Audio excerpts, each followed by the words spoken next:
Guys आज वो दिन है जब हम फक्र से कह सकते हैं कि थैंक गॉड हमारे पास इसरो है, क्योंकि आज पूरी दुनिया में स्पेस के मामले में जो भारत की स्थिति है वो केवल और केवल इसरो की वजह से है। और ये हमारे लिए गर्व की बात है, इसीलिए भी क्योंकि हाल ही में यूके ने जिस सैटेलाइट मिशन को अंतरिक्ष में भेजा था वो पूरी तरह से फेल हो गया।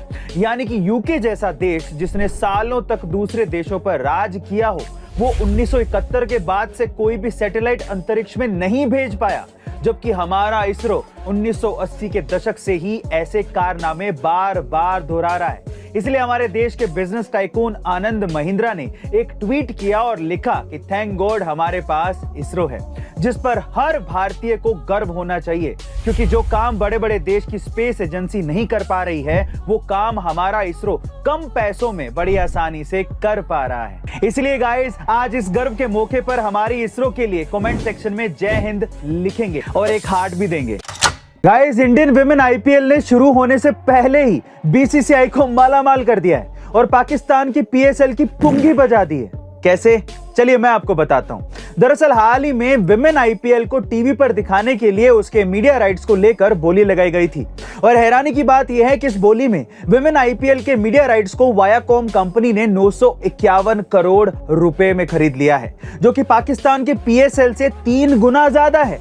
मतलब कि इंडिया का मेंस आईपीएल तो छोड़िए, विमेन आईपीएल ने भी पाकिस्तान के पीएसएल को धूल चटा दी है और इसीलिए पाकिस्तान के लोगों ने पीएसएल का मजाक उड़ाना शुरू कर दिया है। हालांकि इसके बाद कम से कम पाकिस्तान क्रिकेट के बुद्धिजीवी लोग बाबर की तुलना विराट से तो नहीं करेंगे, क्योंकि उनकी तुलना में तो हमारी विमेन क्रिकेट टीम भी काफी ज्यादा आगे है। वैसे गाइस आप इन बुद्धिजीवियों को कमेंट सेक्शन में क्या लिखना चाहेंगे, कमेंट सेक्शन में जरूर लिखिएगा।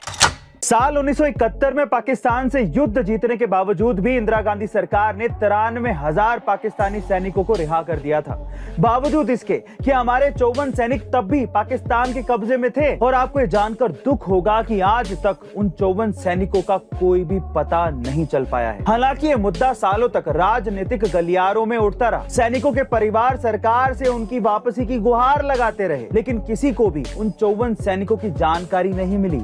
और जब साल 2015 में सुप्रीम कोर्ट ने सरकार से पूछा कि हमारे लापता 54 सैनिक कहां हैं, तो सरकार का ये कहना था कि ये बताना मुश्किल है कि वो 54 सैनिक जिंदा भी हैं या नहीं, क्योंकि पाकिस्तान हमेशा से इन सैनिकों के कैद में होने की बात नकारता रहा। और इन्हीं घटिया हरकतों की वजह से आज पाकिस्तान की कहीं ना कहीं ये हालत है। लेकिन गाइस यहाँ बड़ा सवाल ये उठता है कि हम जब पाकिस्तान के 93,000 सैनिक रिहा कर सकते हैं, तो क्या वो 54 सैनिकों को रिहा नहीं कर सकता था? आपको क्या लगता है?